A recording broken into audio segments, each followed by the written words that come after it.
ഫഹദിനെയും നസ്രിയയെയും പോലെ സാമന്തയും സിദ്ധാർത്ഥും. പോയ വർഷം മലയാളത്തിൽ ഏറ്റവും കൂടുതൽ കളക്ഷൻ നേടിയ ബാംഗ്ലൂർ ഡയസ് തമിഴ് തെലുങ്ക് ഭാഷകളിലേക്ക് റീമേക്ക് ചെയ്യുന്നുവെന്ന് കേൾക്കാൻ തുടങ്ങിയിട്ട് നാളുകളേറെയായി. മലയാളത്തിലെ യുവതാരങ്ങൾക്ക് പകരക്കാരായി അന്യഭാഷയിൽ ആരെത്തുമെന്നായിരുന്നു ചോദ്യം. ഒടുവിൽ തീരുമാനമായി. ജീവിതത്തിന് മുൻപേ സിനിമയ്ക്ക് വേണ്ടി ഒന്നിച്ച താരദമ്പതികളാണ് ഫഹദും നസ്രിയയും.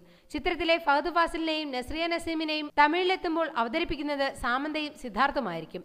സാമന്തയും സിദ്ധാർത്ഥും വേർപിരിയുന്നു എന്ന വാർത്തകൾ പരക്കുന്നതിനിടെയാണ് പുതിയ സിനിമയുടെ വാർത്ത എന്നത് ശ്രദ്ധേയമാണ്.